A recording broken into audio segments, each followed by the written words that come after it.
যে ঘরগুলো তুলে দিয়েছিল শেখ হাসিনা, এই খাল কাটার নাম করে ওই ঘরের উপরে তারা মাটি দিবে নাকছে এবং এই ঘরগুলো তারা ধ্বংস করবে নাকছে। খাল কাটার নামে আপনি মানুষকে ধ্বংস করবে নাকছেন, মানুষকে সহায় সম্বল থেকে শুরু করি সব কিছুই ধ্বংস করবে নাকছেন। এটা আমি মনে করি জনগণের সাথে ধোঁকাবাজি, জনগণের সাথে খেলখামি। এখানে আমরা সাধারণ মানুষ মনে করি যে যে একটা বড় অংশ একটা বাজেট করেছে, বাজেটটা মনে হয় আমার পক্ষে করা ঠিক হয় নাই আমার মতে আর কি। তার কারণ এখন এই বাজেটের নাম করে মনে করেন এর মধ্যে আরো দুর্নীতি বেশি হবে।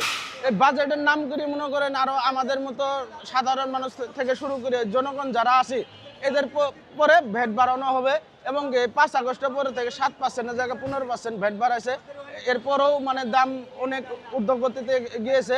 কোনো আমরা কাজের কাজ আমরা দেখি নাই, কিন্তু দেশের টাকা এবং কি রাষ্ট্রের টাকা লুটপাট করতে যা করা লাগে এরা তাই করবে নাকছে। এবং কি ধরেন এই যে একটা বাজেট করলো, এই যে খাল কাটা যে একটা আমরা দেখতেছি, আমরা সাধারণ মানুষ হিসেবে এটাই বলতে চাই যে আমাদের মতো নিঃস্ব অসহায় মানুষ যারা আমরা আছি, গৃহহীন মানুষ যারা আছে, তাদেরকে শেখ হাসিনা বিনামূল্যে জায়গা সহ এবং কি তার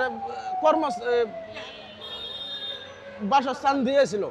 এখন ওই বাসস্থানের মধ্যে যে ঘরগুলো তুলে দিয়েছিল শেখ হাসিনা, এই খাল কাটার নাম করে ওই ঘরের উপরে তারা মাটি দিবে নাকছে এবং এই ঘরগুলো তারা ধ্বংস করবে নাকছে। তাইলে যে লক্ষ লক্ষ মানুষ, হাজার হাজার মানুষ যে এই গৃহহীনতা হয়ে যাবে নাকছে বা তাদেরকে যে ক্ষতিগ্রস্ত করলো, তাইলে ক্ষতি করি আপনি খাল কাটার নামে আপনি মানুষকে ধ্বংস করবে নাকছেন, মানুষকে সহায় সম্বল থেকে শুরু করি সব কিছুই ধ্বংস করবে নাকছেন। তো এটা কি?